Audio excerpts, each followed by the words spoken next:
Hello everyone, good morning সকলকে। তোমরা সকলে কি করছো? আশা করছি সকলে সুস্থ আছো, ভালো আছো। তোমাদের ভালোবাসায় আমরা অনেকটাই ভালো রয়েছি। ঘড়ির কাঁটায় তখন 8টার কাছাকাছি, এই সবেমাত্র উঠেছি। গতকাল সারা রাত বৃষ্টি হয়েছে আর ওয়েদারটা দেখো, তার জন্য কি ভালো লাগছে। আর চলো ঝটফট তোমাদের সঙ্গে একটু বাজারটা শেয়ার করি, কী কে বাজার এনেছে। আর দেখতে পাচ্ছ চিংড়ি, কুমড়ো, মাটন, আর যে কাঁঠালটা দেখতে পেলে, এটা কিন্তু আমাদের বাড়ির গাছের কাঁঠাল।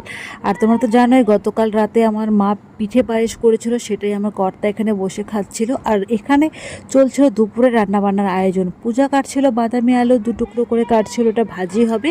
আর ভাবলাম আমি বসে থেকে আর কি করব, তাই চিংড়ি মাছটাই বেছে দিই, মার একটু হলেও হেল্প হবে। আর তাছাড়া মাছ কাটতে আমার বরাবরই খুব ভালো লাগে, কিন্তু এখন কথা হওয়ার পর আমার আর ঠিক সময় হয়ে ওঠে না। খুব কম সময়ে কাজ চালানোর জন্য যতটা প্রয়োজন ততটাই করে ঝটফট উঠে যাই। আর এখানে পূজার সঙ্গে বসে জমিয়ে গল্প করছিলাম আর কাটছিলাম। দূর থেকে মায়ের গলা পাওয়া যাচ্ছিল আর বলছিল কুমড়োটা ঝটফট কেটে দে। তাই ভাবলাম এত কষ্ট করার কি আছে, এত যুদ্ধ করে কুমড়োটা কাটবো, তার থেকে ঝটফট কুমড়োটা পাকার উপরে ফেলে দিই, তাহলে কুমড়োটা ফেটে যাবে। কিন্তু এতে আমার কাজ ডবল হয়ে গেছিলো। বললাম জানো, কারণ কুমড়োটা খারাপ বেরিয়েছিল। এইদিকে মা বসিয়ে দিয়েছিল রান্না। জানো তো, আমার মা গ্যাসের থেকে কাঠের জালে রান্না করতেই বেশি পছন্দ করে, আমি আমার ছোট্টবেলা থেকে দেখে আসছি।